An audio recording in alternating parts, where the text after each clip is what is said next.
Hello everyone.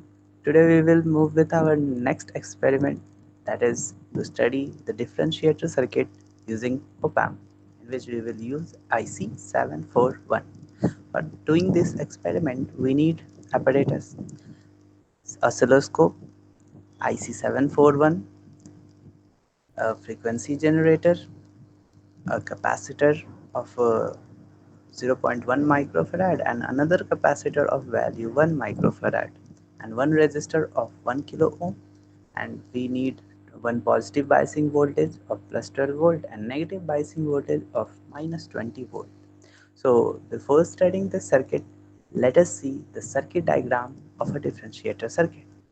This is the simple circuit diagram of a differentiator circuit in which we provide input through a capacitor to the inverting terminal, and non-inverting terminal is connected to the ground, and we will use a resistor for feedback, which is connected from the output terminal to the input terminal, and we will get output from pin number 6. But in this circuit we will face a problem while experimenting with a triangular wave. That's why we, in order to overcome that problem, we will connect a bypass capacitor in parallel to the resistor R. So let's draw the circuit diagram and see the output. But before doing that, let's have a theoretical output diagram. So in this figure we can see that if we provide input in the differentiator circuit as a sine wave, we will get cos wave as an output. If we will apply a triangular wave as an input in differentiator circuit, then we will get an output which is a rectangular wave. And if we will give a square wave as an input signal, we will get output as a spikes. So now let's perform this experiment with our apparatus. Let's start our connection.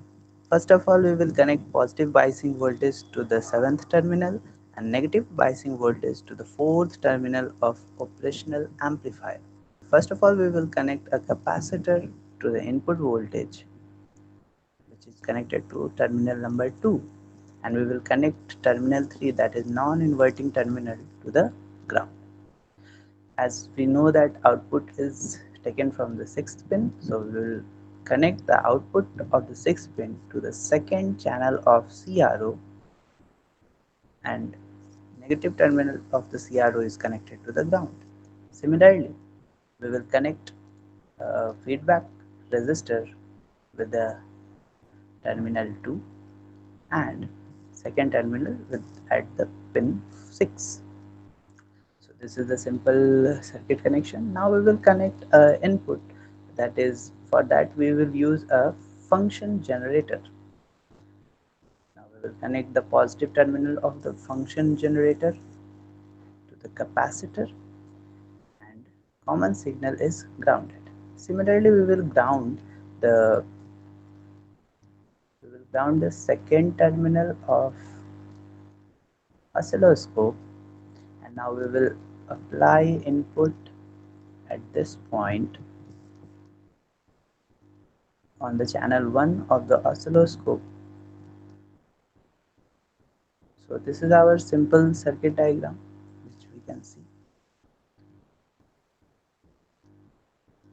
Now we will see the output of this circuit.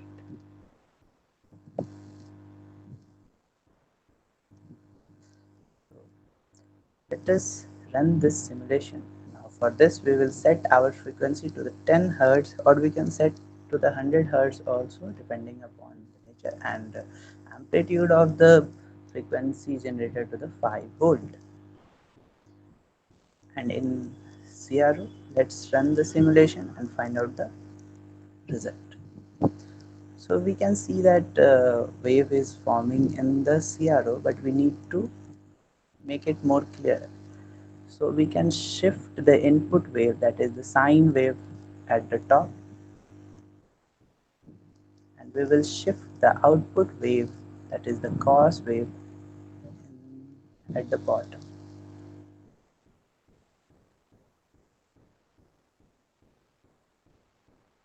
So this is our circuit.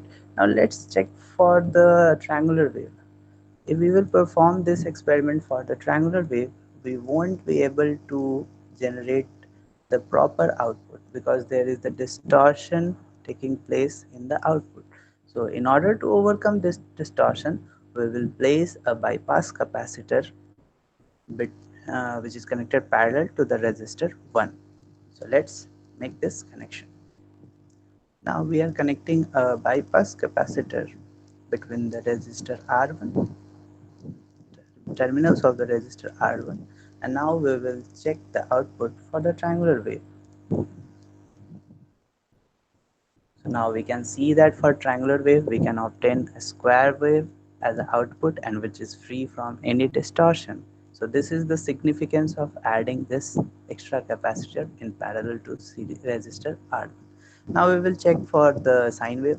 As we provide sine wave, we can obtain output as a cos wave. We can easily uh, see this from this diagram, that at the point of maxima we have point of minima.